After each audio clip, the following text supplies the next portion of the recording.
Hands up anyone that's ever had to do a presentation. No, really, hands up anyone that's had to do a presentation of any sort. Yes? Has anyone, those people, felt nervous at all about doing a presentation? Yeah, that's exactly how I'm feeling right now. Okay, so I'm quite nervous. Beacons Cafe serving opportunity. Another show of hands, just because I love seeing hands. Who's heard of Beacons Cafe? Oh, lots of people. Great. Okay, well this should be easy. Great. Well, so when I do these slides, we send them to James, who then makes them amazing. Thanks for that. I hadn't seen that photo before. A Maori proverb: "Work brings health." Anyone speak Maori here? No. Okay. So I've no idea how you pronounce that. I'm guessing. So work brings health is kind of where we started from. I'm an occupational therapist by profession. We know that occupational therapists deliver evidence-based interventions aiming to enable individuals to undertake the activities that are important to them in their daily lives. And I'll talk a little bit about the journey, about how we got to Beacons Cafe during this presentation. One of the other fundamental factors is that we know that the environment has an influence on the person's occupation and in turn be influenced by them. We know that the environment is usually also considered to be typically more adaptable than the person and is viewed as a underused resource for interventions. We know that what work gives us is things like social contact and support, a way of structuring and occupying our time. It gives us physical and mental activity, an opportunity to develop and use skills, gives us a social status, a sense of identity and personal achievement. We know that returning to work after a period of illness, including mental ill health, helps recovery and is the best way to prevent long-term sickness. This isn't news to anyone here. Everyone knows this stuff.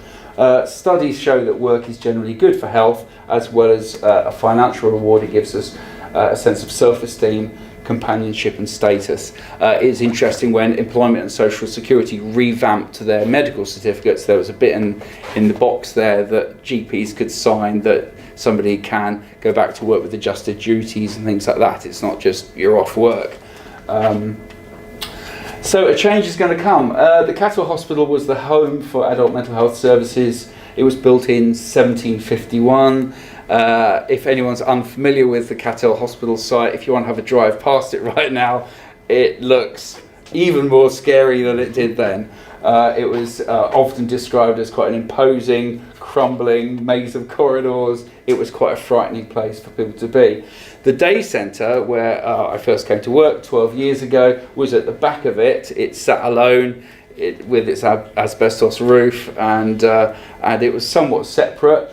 It was a place where people could come and they could sit and socialise. They could make their own cups of tea and coffee. They could use the washing machine. They could use the tumble dryer. They could come and do a few groups. They could kind of both be socially included, so they could come and just hang out and be amongst other people with mental health problems. But they were also sort of separated as well, because it was in a hospital grounds. So it was quite a challenge for the team to try and help people sort of move on a bit, to get going with their recovery. That's what it looked like. That's very different now. You can't actually see the front of the building now. It's completely overgrown. That's the day centre in the right hand corner. That was the kind of the area where people used to have lunch. Free lunch was served, tea, coffee. People could help themselves. That's what it looked like. And then a big move came in December 2015. We moved here. All mental health services under one roof, and they were going to build a cafe to be run by service users. And the department that I work in, the Recovery and Wellbeing Service, they gave us the cafe to run. Why did they give us a cafe to run? It's interesting. I think they took a look at us in the old place and they thought, well, they obviously just got people hanging out there drinking teas and coffees all day. Maybe they could run the cafe there, but we won't give them any money for for staffing or anything. We'll give them a bit of money for us. Actually, they didn't even give us any money for startup. We had to go to Little Extras to buy stock. But they gave us a really nice building. So why did they give us the cafe? Because occupational therapists make tea? I don't know. It's a common myth, isn't it? Along with basket weaving. If you build it, they will come. So the general principle was that if you build it, they will volunteer. That those that like to, I like what you've done here, James. It's great. Those that like to make tea, they did actually volunteer. Those that like to soak, they came forward and they made aprons for us. Those that like to count the pennies volunteered to come and do the accounts. And those that like to chat, to give something back. Those that like to wear a catering hat, they all came forward to volunteer. It was quite surprising. When we said to them in the old day centre, we said, so we've got this cafe to run then, folks. Who wants to do something? Loads of people put their hands up and said, yeah, actually, I'd quite like to do that with a bit of help and support. So Shiny and You, that's what we got. Very nice building and all mental health services under one cafe, under one roof, and then Beacon's Cafe. So that's what it looks like. That was on our first birthday, which was very nice. Again, service users just did all of that. They made it all bright and shiny and nice. We've got the best coffee machine in the world. It's the same coffee machine that other local suppliers around the island might sell you a coffee for £2.50, £1.25 over the road. Very good. Fresh beans, roasted, straight in there. Very good. We needed someone to coordinate, so we invented a vocational star worker. Anyone heard of a star worker? It's kind of a generic support worker. It stands for support, time and recovery work. Okay, star. Sounds a great job. I'd quite like to become a star worker. So we invented the name vocational star worker, and we made a job description, and that person's job was to try and help the service users to get vocational skills. We linked with Employment and Social Security and their Kickstart program. So we knew that Employment and Social Security had this Kickstart program where they basically get people who are currently unemployed to go and test out work. So they come to us for about 15 weeks. We brought in a food trainer to teach our volunteers food hygiene.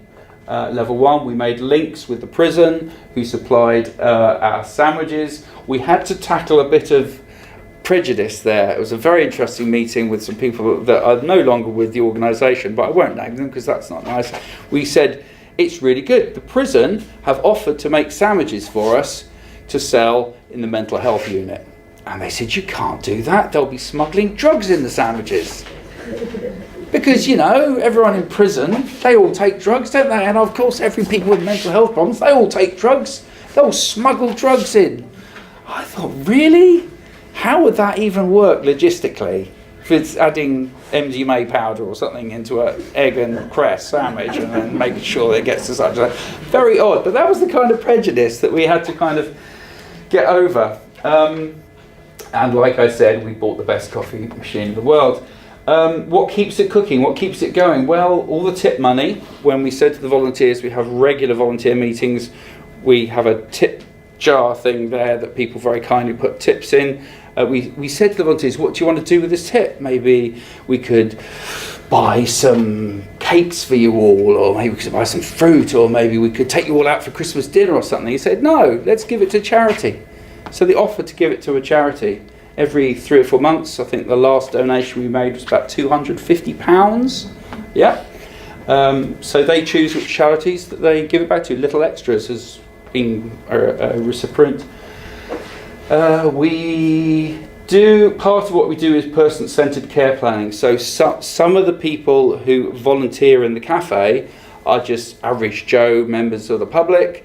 And some people, it's actually part of their care program. So it's actually part of something that they volunteer to do because it's part of their recovery to do work. So we support them. The staff offer support little and often, so we're always available, but we tend to try and give as much of the responsibility to the volunteers as we possibly can, but we're underpinning that the whole time. We've done pop-up cafes. Anyone heard of Sticks Community Centre? Yeah. So they've got a really good social prescribing scheme, and they came to us and said, we hear what you do at Beacons, can you come and do a pop-up cafe? So we've gone there and done a little pop-up cafe. We've done a pop-up cafe with the Learning Disability Services at St Martin's, trying to encourage St Martin's to get their own kind of Beacons cafe up and running. So we've done a couple of pop-up cafes there, working with their service users alongside our volunteers. We've done regular survey monkeys to talk to either the customers. We've done suggestion boxes. That's always there. Suggestions like more veg in the sarnies was one, and somebody also said love and peace, which is very, very lovely. So that's good. What the customers tend to say, they say these are some of the quotes. I love our little cafe, great choice of sandwiches, snacks, that's really good. I've always had excellent services, enjoy the coffees whenever I drop past that way. Friendly, approachable, really good value for money, nice coffee, bacon rolls on a Friday are amazing, a credit to all involved, fabulous service from people who want to work, which is really good. What the volunteers say, it's given me a purpose and a role and something valuable to do. I feel worthwhile again. I mean, we could just stop the presentation right there and just focus on that, really, couldn't we? Because that's from a service user who's been with the service for very many years and was, really engaging a lot of psychological therapies and help. But when they got this role, it's supported, but they do quite a few hours a week. That's such an important thing. It really shows the value of feeling needed and feeling wanted, feeling validated. For me, it's the heart of the whole place, meaning the Oberlins. It's a reason to get out of bed, and it structures my day. Oh, these aren't real. I've changed the name, by the way. Bert, Laura, Cynthia. Working at Beacons settles me. I now know what I'm doing in life. I look forward to going to work. Oh, that's so nice, isn't it? Saturday is family time. It's time for working people to come up and meet people. I used to be terrified about working in the cafe. Now I have some confidence. Sid said that. And he just volunteered to come up and open on a Saturday and a Sunday. Just because he wasn't doing anything. We said, yeah, have the keys. Come and open up. We trusted him with the cashing up and things like this. It's fine, it works. And there's another long quote, which I won't read all of it, but you can just look at it now. Okay, I'll move on. Where are they now? So 6 Kickstart employees that have come through us have all gone on to paid employment. 5 service users with an enduring presentation have gone on to paid employment, so that's good. And I'm not saying that Beacons was the whole reason why they went on to employment, but I'd like to think it was quite a significant part of them gaining confidence and thinking that they can do something. And we have currently 14 service users, volunteers, working as part of their recovery. Just for you guys in this presentation, we did a little kind of survey of just some of the volunteers. We didn't have much time. I think I put it out there for about 2 weeks. It's a voluntary kind of just a quick survey to see how they felt that their time before and after working in Beacons had helped their change culture. We looked at these kind of areas. We based it on the Work Star. So some of you might have heard of the Recovery Star, which is a 10-point star that looks at things like managing your mental health, living skills, relationships, work, activities of daily living, those kind of things. But the Work Star is based on your job skills and experience, aspiration, motivation, job search skills, stability, basic skills, workplace and social skills, and health and well-being. And it asks you to rate them on a scale of sort of 1 to 10, with 1 being I don't even want to talk about it, and 10 being I'm independent, see you later. So I wanted to base this little survey on that, but I didn't want to do all of them. I wanted to make it quite quick, so we just focused, that's the Work Stuff. I just focused on, I think, 5 elements, and that's just for you. We asked those questions. So before and after working in Beacons, how are you with job skills and experience, motivation, workplace and social skills, basic skills, and health and well-being? And that was the results. So basically there's a before and after. Before was in the light blue, and after. So just really quick, but you can very quickly see that there are quite some significant changes, especially in things like health and well-being. So people are much more healthy after working in the cafe than not. That's motivation. So again, we see a trend, people sort of generally getting better in kind of motivation, basic skills they feel. A lot of people felt that actually they haven't changed a great deal. They come in with some basic skills, but you know, at least it's maintaining things. And remember, this is based on both members of the public and service users. So it was across the board, not just service users. Workplace and social skills. Again, we see general trends going up. And health and well-being, like I said, definite improvements there, which was good. So that's quite good, really, isn't it? Yeah? I'm very pleased with that. So Vicky asked me why the baked potato that was very well dressed. Well, we'd like to think that what we try and do is offer a really good service. We could have, when we got set up, we could have just bought a really cheap coffee machine, you know, or we could have just gone with instant coffee. But no, we actually went the extra mile and got something high quality, because we believe if you value people, they'll value it back. So we work with the kitchens at the Oberlands, and they supply freshly made salads. They do baked potatoes on a Wednesday, and we do bacon rolls, and we're going to do other stuff as well.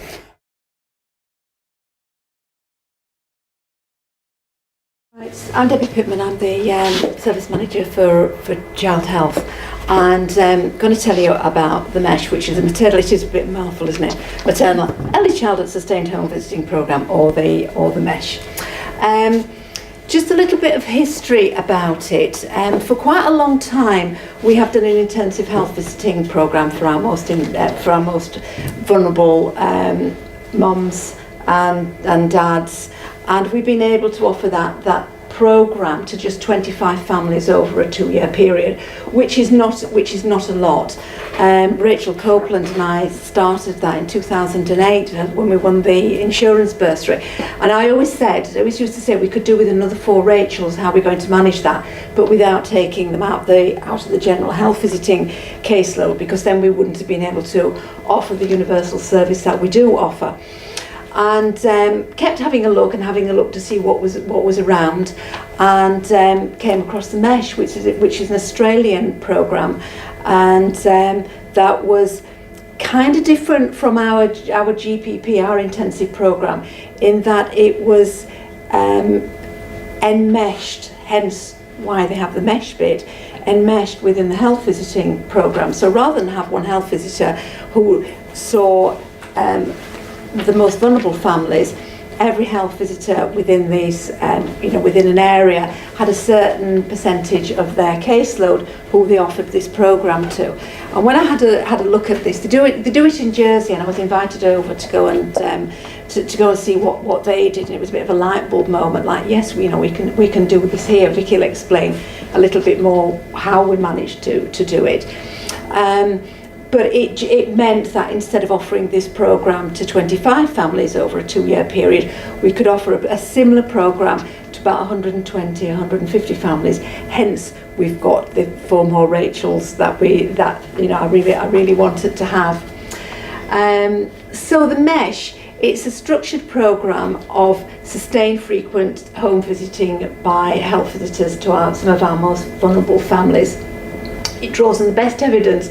It is based on child development and what is best for the children. Lots of these programs are all about the parents and, parents' mental health, parents' physical health. This is about child development, and it is about helping parents to parent their children despite the difficulties. The premise being that children have got, in the first 1,001 days, that's not an awful lot of time for parents to get it right. Children haven't got time to wait for the parents to get the mental health problems right, or to get the physical health problems right, or the social problems. This is having a look at it. Yes, these parents have got these issues. How can we help them parent their children despite all these issues? And it's delivered, as I said, part of the health visiting service, and has a really good, comprehensive basis to it, that we want people to engage in some of the other activities that are around. And it's a bit like Graham's Cafe. It's looking at people's aspirations, it's looking at encouraging them to work with others, and that's similar to what this programme is. We encourage mums to join other groups rather than staying in one little silo, little ghetto. Okay, so the main components are supporting mum, mother and child health. For that, dad as well, but supporting mothers to be future orientated and aspirational, and that is a really important bit of it. Supporting family and social relationships, and it's giving additional support in response to need. And it's a child development parent education programme, which is the whole basis of it, the whole underpinning philosophy. The goals are to improve transition to parenting by supporting mothers through pregnancy, improve maternal health and well-being by helping mothers to care for themselves. We're going to have a mental health nurse that's coming alongside with us, working on a part-time basis as well, and that's so the health visitors can get on with doing a bit about child development and parenting, and the mental health nurse can help parents with their mental health problems. Improving child health and development by helping parents to interact with their children in developmentally supportive ways, and to develop and promote parents' aspirations. I mean, this is really important to be, parents have to be aspirational for themselves as well as being aspirational to for their children. And it's looking about improving their social networks and those relationships within the family as well. So how is, thank you. Which button is it? That was that one. So how is it delivered? Well, by at least 25 home visits in the antenatal period until the child is 2 years old, encouraging group activities and engagement with services and support for young families. It very much recognises that a child's upbringing is very much an ecological thing. It's not just home focused. So as Debbie's already mentioned, we support them to try and get out and access their own support and build their own support network, so that when we withdraw it, or when we are no longer so heavily involved by the age of 2, they have their own support networks in place. And it has replaced and expanded on the previous GPP programme. So Debbie's already touched on that briefly. I inherited the GPP role from the person who inherited it from Rachel, and it was, as Debbie's already said, a much, much smaller programme and quite constricted in its abilities. So it generally comprised of first-time teenage parents, whereas the MESH can actually take on a much, much wider range of client. So we went to a conference in Wembley, didn't we, at the beginning of the year, and I think Lewisham have also got it, and a lot of the other London boroughs, but one place had their youngest mum was 15 and I think their eldest was 52. So it's much, much wider scope. Yes. So the visiting programme, as I've already said, it's minimum of 25 visits. Antenatally, it'd be nice to see them fortnightly to monthly, but actually MESH have recognised that's quite difficult. So if we can get 3 antenatal visits in, that's much better than nothing. Postnatally, we'll see them weekly to 6 weeks, fortnightly from 6 weeks to 3 months, 3 to 4 weekly from 3 to 6 months, 6 weekly from 6 months to a year, and then bi-monthly from 1 to 2. And the family will remain on the health visitors caseload, and the visiting pattern will revert to universal or universal plus according to need. So again, with the GPP, once they turn 2, you used to discharge them back to the universal health visiting service, which would mean that you'd spent all this time, and so had the mother or the father or the family, building that relationship, working really, really closely with them, just for that relationship to be severed, and then have to build another relationship.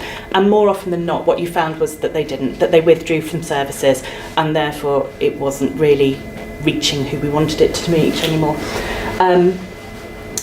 When we first introduced this to the health visitors, we had a lot of, oh my God, that's so much work, we're never going to do it, we haven't got the time. But in actual fact, by the time that you get to the 6 to 8 week visit, you've already completed a third of them, and it's not anywhere near as labour intensive as it would appear up there. So practicalities wise, before Debbie managed to get funding for the MESH, she looked at a random selection of our most vulnerable families. And what we found was that, actual fact, those families were getting 18 to 24 visits in that first 2-year period. But what they actually were, they had no purpose and they were crisis-led. So there'd be this enormous crisis at home. Health visitors would swoop in, we'd mop up the problem and, you know, refer on and do whatever we could. We'd get things back onto an even keel. We'd withdraw slightly. 6 weeks, 8 weeks later, there'd be another crisis. We'd go in, and we never actually moved any further onwards. So the structure of the mesh is really proactive. We have a really strict programme, and we have brought in extra modules into the programme, haven't we, that focus on attachment, focus on healthy beginnings, so diet and exercise, and the third one is mental health, hence our mental health nurse who will hopefully be working with us. And we really, as Debbie again has already mentioned, the developmental programme that runs through the first year of life teaches these mums that their baby isn't just a bundle that eats, sleeps, poos, wheezes and doesn't do much else in the first month or 2 months of life. It actually emphasises that their babies are communicating right from the start, which helps with attachment and bonding. And so the Learning to Communicate programme that runs through the first year is set into 6 parts. The first is 0 to 2, 2 to 4 months, 4 to 6, 6 to 8, and so on. And we emphasise what their baby can do and what they will be able to do in 1 month. The next month we go back and we look at how their babies have achieved that and what they'll be doing in the coming months, and so on and so forth. And again, engagement with community services. We're going to work really closely with Kindred and Bright Beginnings and to develop community-based groups such as Baby Massage, which we know again helps with bonding and attachment. Breaking Free, which is a group for supporting postnatal depression mums. Incredible Years, which is a developmental programme. Mellow Parenting, which very much looks at reducing stresses within parenting experiences. Great Expectations, and any other evidence-based programmes we wish to facilitate at any given point.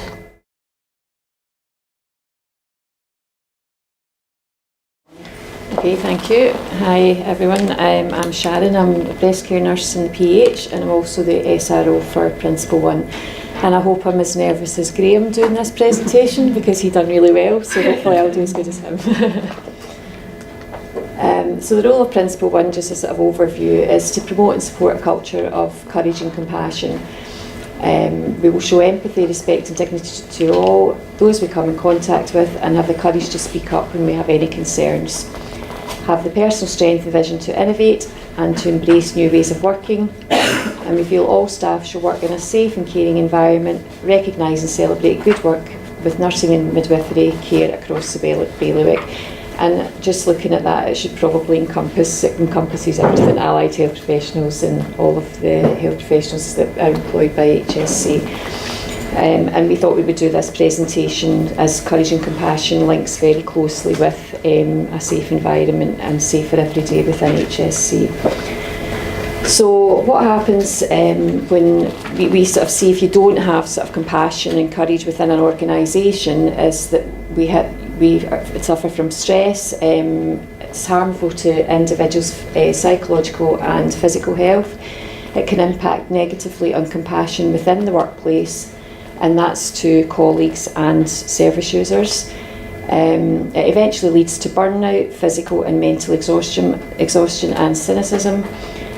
Nursing is actually considered to be one of the most stressful service occupations, and nurses are reluctant to recognise and seek help for stress, and this is nothing new. This is well documented in the research, and there's been loads of studies since the Francis report and things like that, and the outcomes of people being stressed in the workplace. There's one of our colleagues, one of the senior nurses within the organisation, had done a recent study, Fiona Robertson, looking at stress within the workplace using validated stress tools. And we recognise that HSC does have a culture of stress, and we're trying to really work hard in the care values framework across the organisation to change that culture and support people that feel stress within the organisation to provide a safer environment for patients.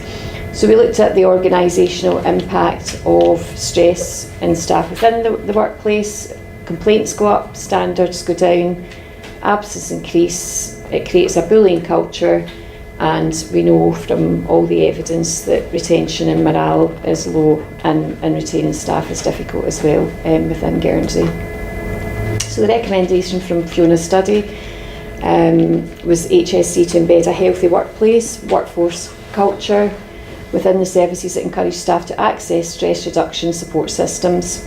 It should be at the top of the political agenda and the organisational agenda. There should be a promotion of healthy lifestyle, the implementation of mandatory stress awareness and prevention sessions across the organisation. It should be accessible for all, and we've found that sometimes it's not accessible for all. It's the people that need it the most don't have access to it because they're either too busy or they're stressed within their workplace, and things are run in times that they can't access some of the things that people put in place to manage their stress. So we really need to be aware of that for the staff that are working on the shop floor. Confirming and reinforcing the organisation is supportive of employees, and I think that's what they need to feel supported, like getting it out to the people that are on the shop floor that things are getting put in place to manage their stress, not just for people that are in management positions or senior nurses, it's for junior nurses and people that are coming into the organisation. So within the Care Values Framework, we've been working to try and not just concentrate on stress, but work in ways of sort of changing the culture, promoting courage to speak up for when things aren't going right, to make sure that patient safety is at the top of the agenda. And we've done that coming at it from a sort of multifactorial dimensions. In the last year, from February 2018, we'll talk about, and I'm going to hand over to some of my colleagues within the Care Values Framework. Some of the stuff we've worked on and are working on are Sage and Time communication skills training. I don't know if anyone's been involved in any of that, but that's been running, and Martin will talk a little bit about that shortly. We've introduced Going the Extra Mile for all HSC staff, which we've had a little bit of a problem with communication around this, and Trish will talk a little bit about that shortly as well, but it's just to promote staff, going the extra mile, looking after their patients or staff or each other as well.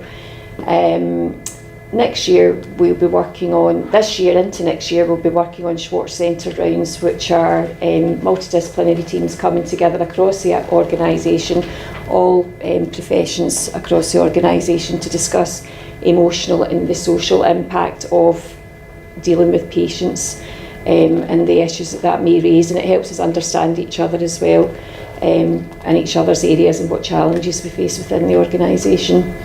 We'll be launching the engagement trees, and we'll speak a little bit about that at the end. And I'll hand you over to Martin. Thank you. Hi, good afternoon everyone. Who here in the room has heard about Sage and Time? So good few of you.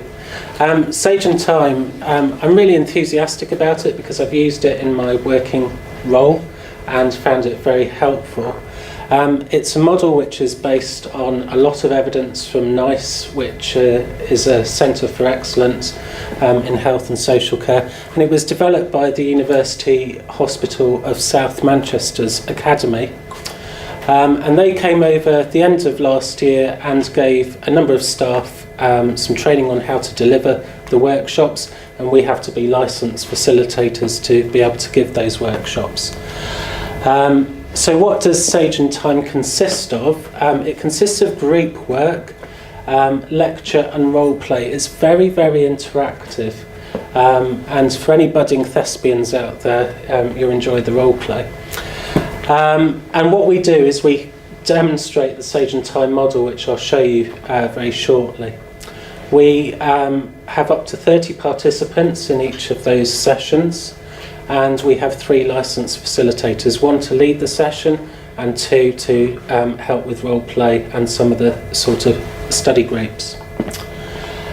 It's suitable for all levels of health and social care staff. It was originally developed for cancer care, but very soon they found that the model could be applied across all aspects of health and social care.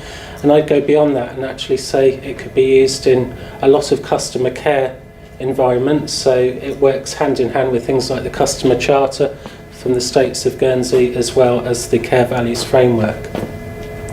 So anyone can use it. It's basically level 1, so any member of staff, from receptionists to nurses, midwives, doctors, healthcare professionals, managerial and administrative staff. As I said, the model is evidence-based, so it has a very strong focus on NICE guidance, and it's been described in things like the Royal Marsden Manual of Clinical Nursing Procedures. It addresses 4 of the 6 C's that you might have heard of, which are care, compassion, competence and communication, and it's part of the compassion part of the Principle 1 of the Care Values Framework. In the UK, it's been adopted by 50 organisations. It was funded locally. It cost quite a lot of money actually for us to do this, £10,000, which the Pink Ladies very kindly gave us the money to start it up. So in the UK, it's used, as I say, across hospices, universities, charities, councils and CCGs and NHS trusts. We've currently done 8 workshops, and the feedback, when we get the feedback forms, is really encouraging. People really find it a very useful model. So I'm just going to describe that model now. And basically it's a mnemonic. So the SAGE part is the first part of the model. It looks at the setting, so if you notice a concern, think first of the setting and create some privacy. So sit down with the person, turn off distractions like televisions or radios or things like that that might be distracting them. Then you ask what they're concerned about. So quite often we listen to the first couple of things people might say they're concerned about. What Sage and Time does is actually really sort of draw out of people all their sort of issues and concerns, not just the first 1 or 2, because quite often the 4th one might be the really most important thing that is bothering that person. So at the end of each question we ask, is there anything else? Is there something else that you'd like to discuss? We gather all the concerns, so not just the first few, and we use empathy throughout the model. So we respond sensitively. So we say things like, you obviously have a lot on your mind. I can't imagine what you're going through, but sort of statements like that. Then we go into the second part of the model. So the SAGE has led us into the conversation, and the second part leads us out. So basically, what we're looking at is talk. So who do you have to talk or support you? So what that is doing is starting to put the power in the hands of the person that you're talking to. It's them to describe who their support network is. So is it a daughter? Is it a spouse? Is it a close friend that they might have? You might get a lot of a good understanding of their support network by them describing several people to you, and each of those people might support them in different ways. Practically, just as someone they can confide in, and so you get to understand their support network.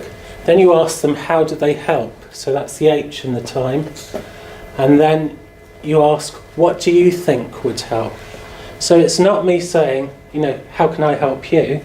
It's, what do you think would help you? So again, it's about that empowerment of that person.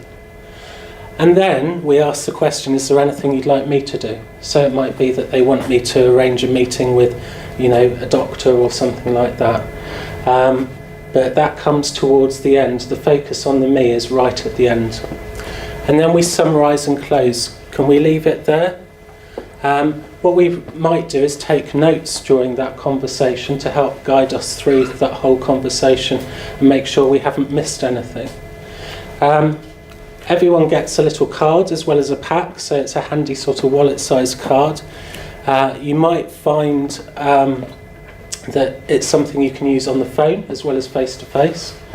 And the feedback we've had from people who have used the model is very positive. We're all really busy people, especially clinicians, who have very little time. And what this model does is provides a structure to people to have that conversation when you notice distress or concern. And it's not just with patients or family members of those patients, it's also with colleagues perhaps. So it's about that compassion to everyone, all of our customers, both internally and externally within the organisation. So I think that sort of summarises up in about 2 minutes. For my bit, we're going to talk about GEMS, going the extra mile. So we wanted to recognise the care and compassion that actually goes on in the organisation that goes unnoticed. Like somebody making you that cup of tea, or just giving you the time, using the Sage and Time model to ask, are you okay? So we named it GEMS, going the extra mile. And with this, it was to recognise the care and compassion displayed by the HSE employees to their colleagues and to patients and service users. We want to recognise those who've gone that extra mile. It doesn't need to be a big thing, it could be something small, but somebody just stopping and asking you how you are. The awards are open to all staff from any service across HSE, the estates, the porters, the housekeeping, nurses, allied healthcare professionals, receptionists, administrative assistants, that cleaner in the corridor that stops every morning and says, how are you today? And when you're walking in, you're thinking, oh, I've got another day to go. So this is our nomination form, and I know at the moment there's lots of things that have come out to recognise people who've got excellence in care, but this is the GEMS one, going the extra mile. So it's just a little bit about what that person has done and why you feel they should be nominated. So it was launched in June. It's advertised in the weekly HSE blog. We have problems with it, getting it out there, getting the message out there, because as I always say, I don't know if you've noticed, all the notice boards in the hospital have gone. There's nowhere to put flyers and posters up. We've got nowhere to display this. So we want you to bring this back to your ward areas to inform your colleagues. Not everybody has a chance to sit down and read the weekly blog. But if you could remind staff, there is this out there that they can nominate their colleagues. So the nominees are judged once a month by the Care Value Framework, the Priority 1 group, and Elaine Burgess. And with that, then we look and see who is the winner that month. So it was started off in June, and each winner will be presented with a certificate and a prize at the monthly HSE committee meeting by our chief exec and the president. So it's just to recognise that. All nominees of the year, we were very lucky. We approached Arena to see if they could donate some flights or something. So with that, so all the nominees will be put in the hat in the end of the year. They will have the opportunity of maybe winning a flight for 2 people, and also the monthly nominees will be given a luncheon voucher for the canteen. And people laugh and say, oh, it's a luncheon voucher, but actually if somebody's buying you lunch, that's something really nice, from your colleagues. I will treat you to lunch, I will nominate you for lunch. So this was to date from June. We've had 16 nominees, and this was our first winner, Di from A&E. So you can see, it's really nice to see your colleagues. So just do that little extra thing and you nominating them. Which brings us over to Sue, and she's going to talk a bit about the care, compassion and safety that goes on within the organisation every day. We can change our canteen voucher so we can staff. I know Nicola Page has already spoke about the clinical site coordinator's role, but this is just a little recap and how it links to compassion. But the clinical site coordinators provide leadership through bed management and mainly out of hours at the moment for service. Admissions from A&E and hospital transfers between wards and coordinating off-island transfers out of hours. Also initial response to MIP if it ever comes up. The safety aspect is supporting out of hours care, ensuring patients are cared for following local and national guidelines, and working with ward staff to help them provide the care that's needed. Recognising and intervening when a patient triggers the early warning news score, and maintenance issues and fire alarms and leaking ceilings. We get fleet for all sorts. The compassionate side is supporting patients and service users to be involved with their care and helping ward staff to do that. Establishing good working relationships with ward staff so that they feel able to call us if there is problems. We can help them deal with things, and escalating patients to doctors and consultants when needed.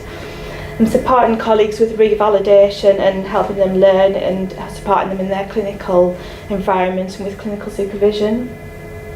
Also generally assisting ward staff when they're busy or can't quite get a break in the middle of the night. Dealing with complaints and conflict, helping if a relative's complaining why their relative hasn't been transferred through bed issues or the weather, helping to deal with that conflict. Empowering ward staff as well to make clinical decisions, and also it's easy for them to contact us as first point of contact than to contact a doctor, especially with more junior staff.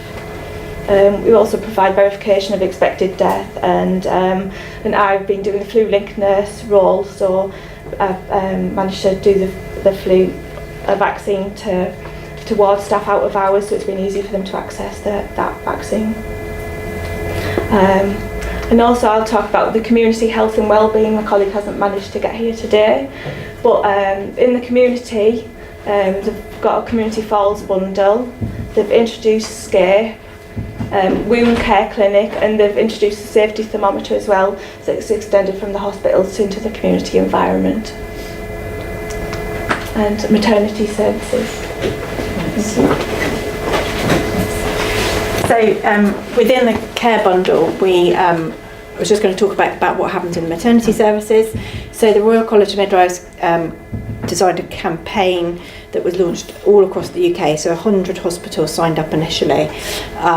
And the idea was to improve members' health and safety wellbeing at work, so they're able to provide high quality care for women and their families. So some of the things we've done over the course of 2017 was we did a pedometer challenge. So we had 18 people on the ward who took part. Over 2 weeks, we managed to walk quite a long way. And we submitted our winning team of 6 who in 2 weeks walked 647 miles, which was quite impressive. We had a support worker tea party in November, where we had a big tea party. We had lots of little homemade bags for them that were stuffed full of goodies from Boots, and the Body Shop donated, and everybody came and celebrated them. We had a big board where people wrote messages about what we loved about our maternity support workers. That was really lovely. We then asked the College of FE students to come in and do massages on the ward for our maternity support workers, and that's actually our head of midwifery as well. So everybody joined in on that day because they actually supplied us with like about 8 students, and they were very, very willing to come and do massages and pamper treatments. So that was really lovely thing that we did. They then returned the favour for us for International Day of the Midwife. We had another big tea party, and we had little goodie bags with little pampering bits and stuff for us to take away in them. So that was really nice. You know, really simple, small things to do, but it did make a really big difference to how everybody kind of felt within the team. And then someone else came up with another idea of Christmas craft. So we literally yarn bombed the entire ward of Loveridge Ward. There were thousands of pom-poms. One of our admin ladies knitted us a nativity scene, which was beautiful. We had bunting. We had little washing line for all the babies, had a little stocking that were put up that were born over December. We met every couple of weeks. We went to somebody's house, craft, chatted, ate cake, drank a little bit of wine sometimes. So it was just little simple things that we're continuing on. We've signed up to the charter now, which will be an ongoing rolling thing. And so that's just what we've been doing in Loveridge. Thank you for that. Well, that's just a little snippet of where we are with Principle One, and hope that for me, I would just like to see more staff from the shop floor getting involved in this, helping us to develop Principle One. And for me, that the motivation for Principle One with Courage and Compassion comes from the shop floor up. And I think that's what we sort of lack. We need more people, nurses, junior nurses, whoever, any other health professionals, just joining in and being motivated by this. And I think we need to just get the word out there that it's something good to be involved in. It's good for your revalidation, it's good to be involved in new ideas, it's innovative. it's just getting it out there, and it's really hard to embed it in your everyday work when you're really busy. But the thing that keeps me in Principle One is being passionate about being compassionate, and I think the compassion and the courage runs through. Although it seems the softest principle within the Care Values Framework, it runs through every principle, because you need courage and compassion for leadership. You need it for anything else that you're doing. So within the other 5 principles. So I think, as I say, it does seem a bit softer and maybe a bit airy-fairy, but it's certainly something that's fundamental to patient safety, and it's really important. So where we go next, and hopefully we were just chatting about where we launch it, possibly at the conference in November, is we'll have something quite tangible, which we had funding from Macmillan to develop these compassion trees. And what we felt quite strongly as well is there'll be a mother tree based in the hospital that can move around different areas. So it's actually been made up, really good marketing around it, made up with from a graphic designer. There'll be a parent tree within the hospital, but then it can be moved around the whole of HSC, the community, Alderney, anywhere else, pharmacies, whatever, just really to get a sense of what compassion means to people that work in HSC. But also not just doing the sort of frilly stuff about what compassion means, actually a box to say, do you feel within your work or your organisation that there's any barriers that prevent you from delivering compassionate care? And we'll set aside a team to look at what those are and be transparent about how we deal with them. And I think that's a way forward. It's lovely to hear what compassion means to people in their different areas, but we also want to know if there's any barriers. Can we do anything to help with that? And maybe we can, but it's a start to try and get communications going between the organisation and the managers and the staff that work on the shop floor. So that's where we go next. And our Schwartz Centre rounds, which are, as I said earlier, rounds that were sort of brought into the UK in the back of the Francis report and lack of compassion, and it's getting multidisciplinary teams to work together to discuss not really like critical incidents, but really any incidents at all that are emotive, any social incidents or anything that arises within your workplace that causes stress or concerns, or even good achievements that just let you see, share with each other, so that you can get a sense of sort of being together and creating a caring culture within the staff, and that then leads on to providing better patient care, and hopefully the staff will feel supported, and that will hopefully lead to less burnout and less stress. So I'm Rachel Norman, I'm the head of cellular pathology that sits down in the bowels of the hospital in pathology, so we don't get out very much. I'm also the SRO for Care Values Framework number 4, and also sort of by default I've become the representative for all of the allied health professionals, and just as a bit of a big up to them today, it is Allied Health Professionals Day, so if you're short of something to do, there's lots and lots of cake in the tea room, not in the tea room, in the canteen. So moving swiftly on from that, I'm onto a triangle, because managers love triangles, but really we're all about developing leadership within health and social care, but as individuals within that organisation we have to realise that we're all trying to achieve the same aim, but we may be coming at it from slightly different angles. So the people who work on the shop floor might have slightly different aims and objectives to the management, and the management might have slightly different aims and objectives to deliver patient-centred care than our corporate management team. But it's everybody's role and responsibility to try and engage and inform at each one of those stages. So we've got a triple aim challenge. We all want to deliver high quality care. We all want to deliver a really personal patient experience, but right at the centre of that, we can't continue delivering those aims and efficiencies at escalating cost, because we have an envelope of budget that we have to work inside. And if each one of us can understand our role and responsibilities within that framework, then we'll be achieving the main aim.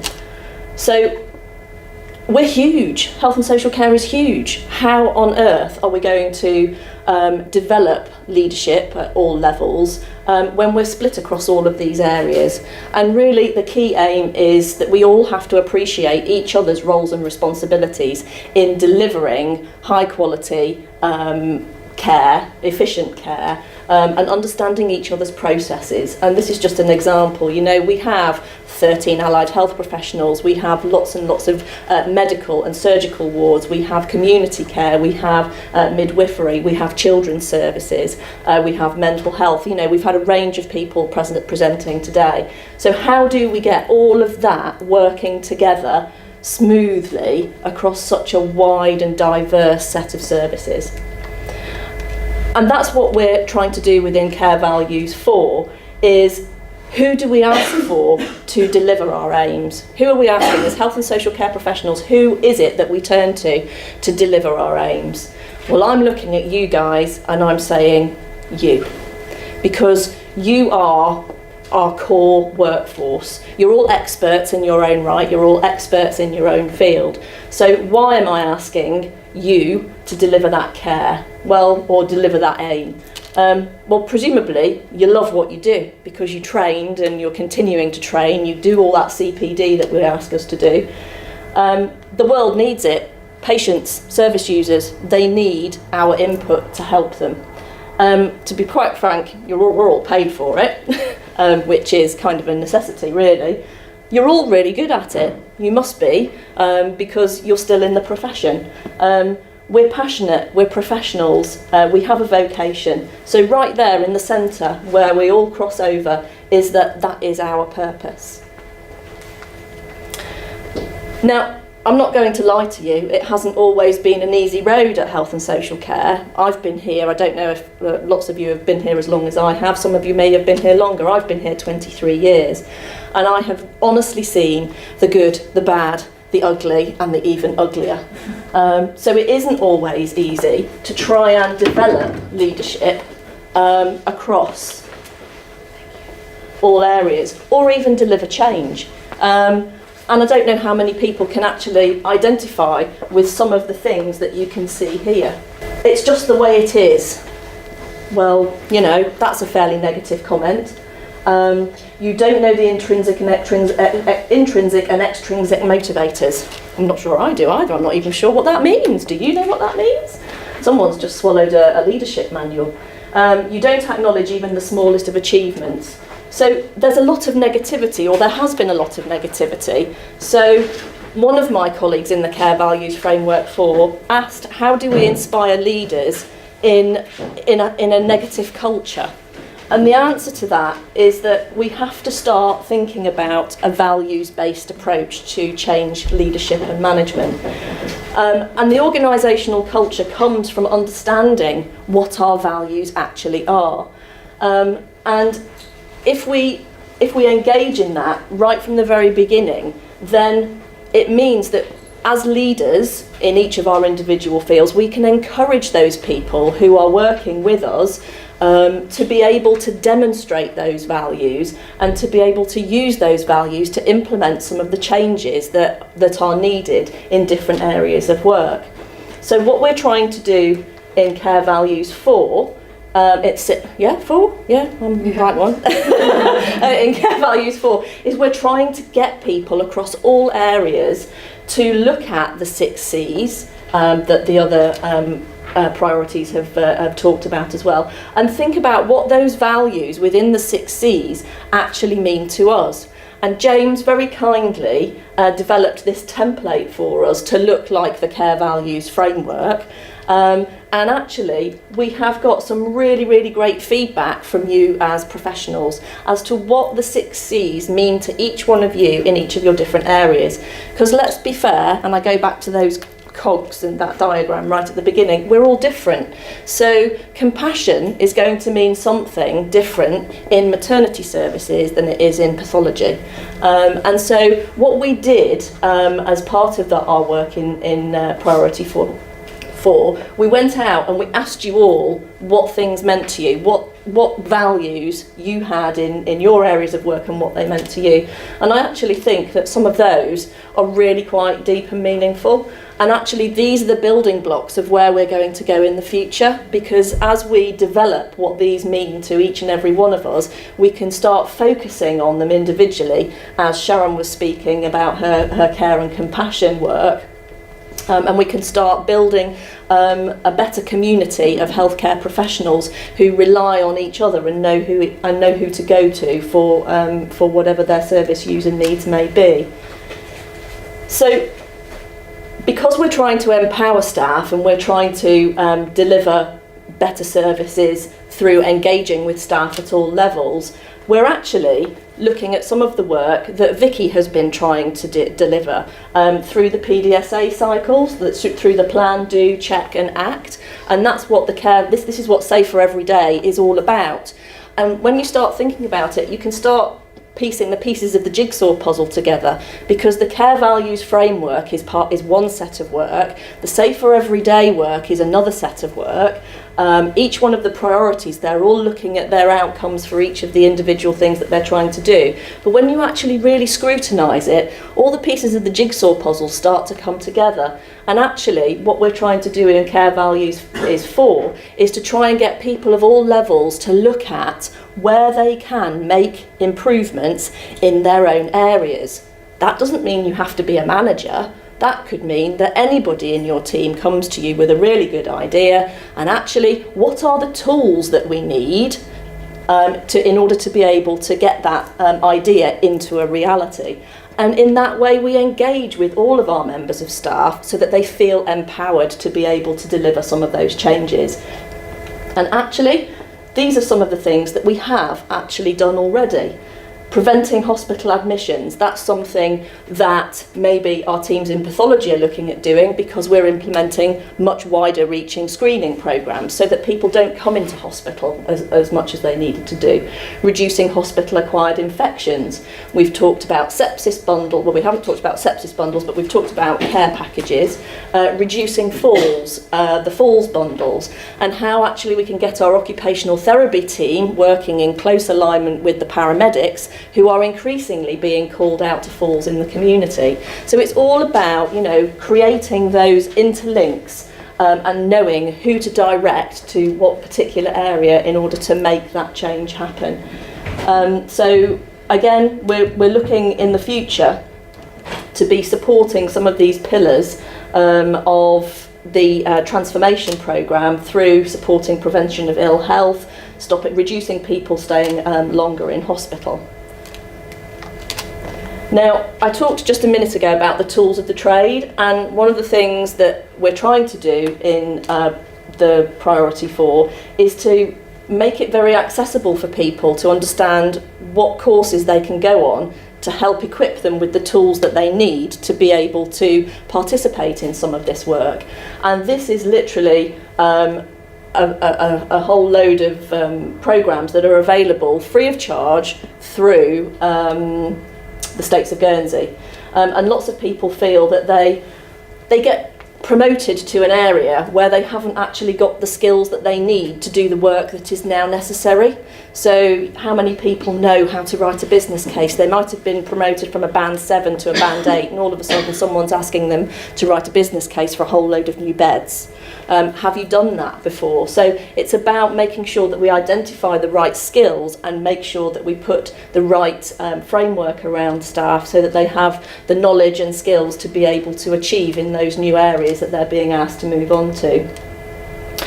This is just a slide that we put together it's very difficult to see, but it's really the reason it's there is so that you know what is available through the Institute. So the Institute delivers all sorts of training, and again, it's got to focus on leadership. So if you wanted to do a more formal course, you need to be aware that actually it is accessible through the Institute.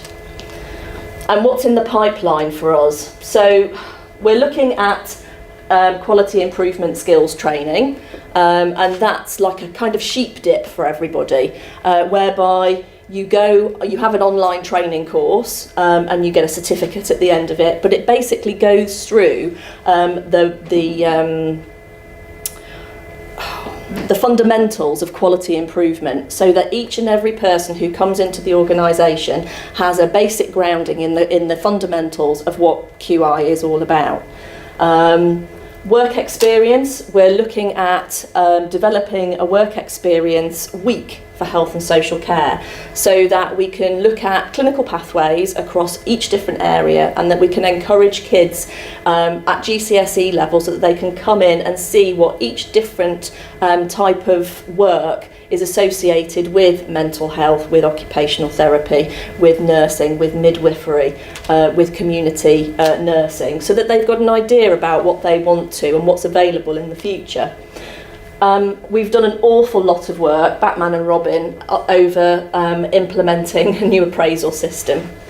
So you'll all know that KSF, for the nursing colleagues amongst us, KSF is now gone. I'm saying no more about it because I've never had to use it, but I know that you guys have.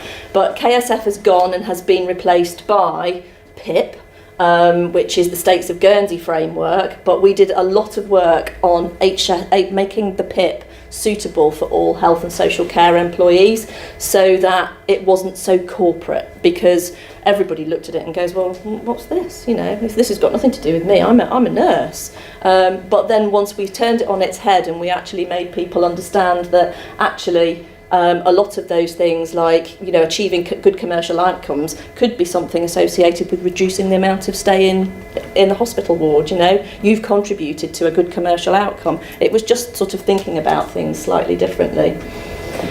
We ran a couple of leadership workshops and leadership days, which we're planning to redo for a new cohort of people, but we're also planning on revisiting those with the people who have already been on them, with some new material.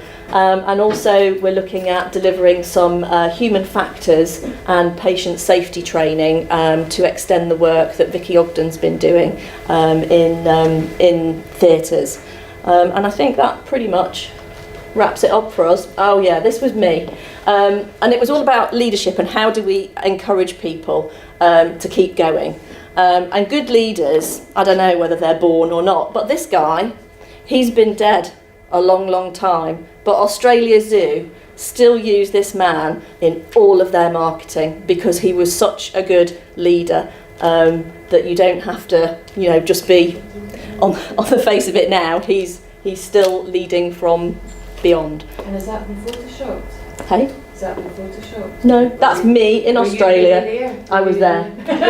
I was really there, and I didn't intend to point at his popular but I did. But yeah, no, I just saw that and I thought, actually, how do we inspire people in what sometimes can be a toxic environment, or what you perceive to be a toxic environment?